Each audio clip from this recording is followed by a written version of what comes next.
Well, I was just starting to get some progress on a Hytale video. Of all topics, it had to be which Hytale blog posts were most important, and then these blog posts pop up. After I've done my writing, my recording, and I was just about to do some re-recording of rough spots. That's always nice. This is an easy topic to choose though, so that's good.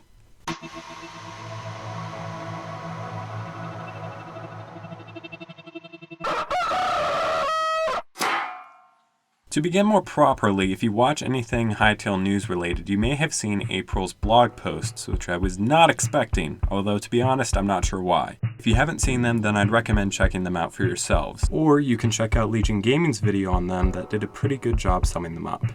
I'll probably end up explaining them pretty thoroughly, but I might leave some important stuff out, because the purpose of this video isn't really only about the blog posts, which center around the news that Hypixel Studios has been acquired by Riot Games. The purpose of this video is to provide you with a bit of information about who exactly Riot Games are, what their successes are, what their failures are, what they'll be able to bring to the Hytale project that is beneficial, and what might concern you about their involvement in the project so you can make up your own mind about how you feel. Afterwards, I'll share some of my personal thoughts. So, let's get started.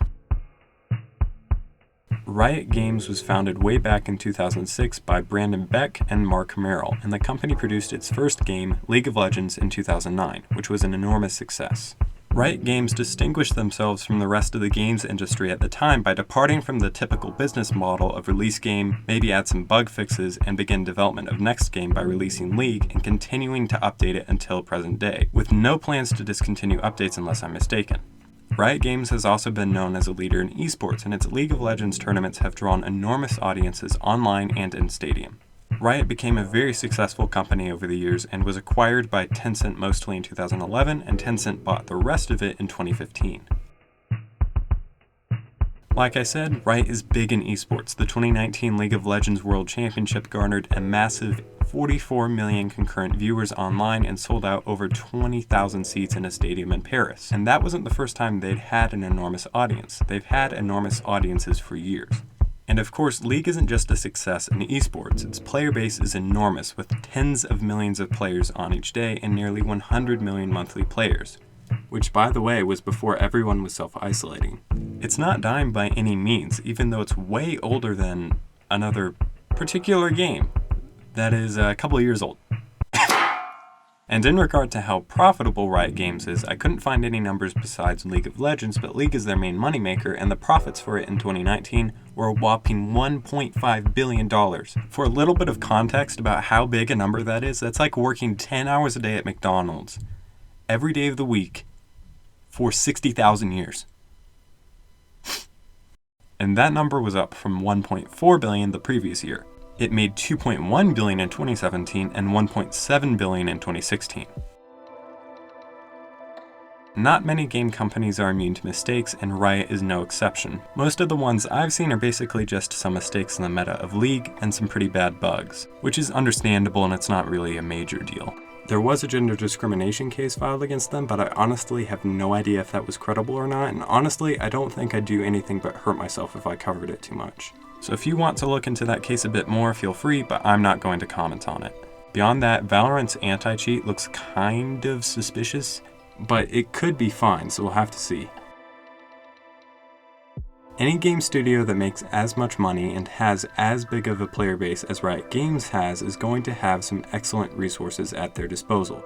Hypixel Studios is given more financial stability and expertise. Since Riot Games won't be merging with Hypixel Studios, there won't be any new developers moving from League of Legends into Hytale development, but any resources like bug fixing, server optimization, and interface design guidance would probably be available to Hypixel Studios, which I'm sure is a plus. Also, this doesn't necessarily count as a resource, more of a perk, but Riot Games wasn't Hypixel Studios' only choice for acquisition, but they were Hypixel Studios' choice. And another thing, Noxie, the new CEO of Hypixel Studios, used to be a writer, which is another plus. As I've looked into Riot Games and their history, I've personally felt better about Hypixel Studios being acquired by them.